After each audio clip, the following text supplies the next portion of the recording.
farming has changed a lot since I was a kid.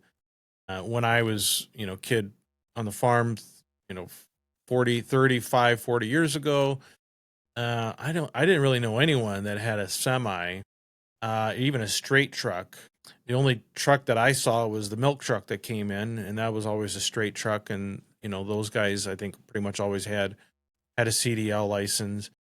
But no one really had trucks when I was a kid, and then that's all changed. And now, here we are in 2025, and it's almost unheard of for any kind of decent sized farming to be done without a truck of some sort.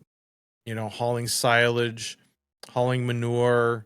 Those are kind of the big things. Hauling hay, and certainly it's been much true for a much longer on, let's say, more of the grain farming, corn and bean farms. I think trucking has been part of it for much longer, but even then, that is scaled up considerably from, let's say, small gravity box to huge, grain carts now. So everything is scaled up in terms of size, and farms have gotten bigger.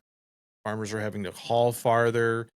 Maybe you're taking your corn and beans to the mill. Maybe you're taking it to an ethanol plant, whatever the case may be. And you're driving vehicles that for everyone else would you could not legally drive that, and it would be a serious offense, maybe even criminal, for someone else to operate that vehicle on the roadway.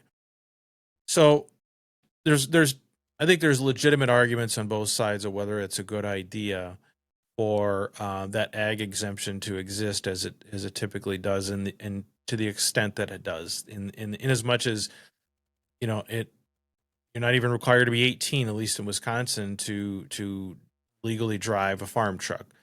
But the question I want to talk about today is a little bit different from that. And this question is like, who's actually the better driver? Who is safer? I think those are two different questions about whether it should be legally required. But I think who is actually the better driver? And I have heard a lot from, especially from farmers, maybe almost exclusively from farmers, that they'll say someone that has grown up or has experience driving truck in the farming industry is as good, if not better, driver, and many will say a better driver than, let's say, the average person that's driving with a commercial driver's license. And I actually think there's some truth to that. And here's how I approach it.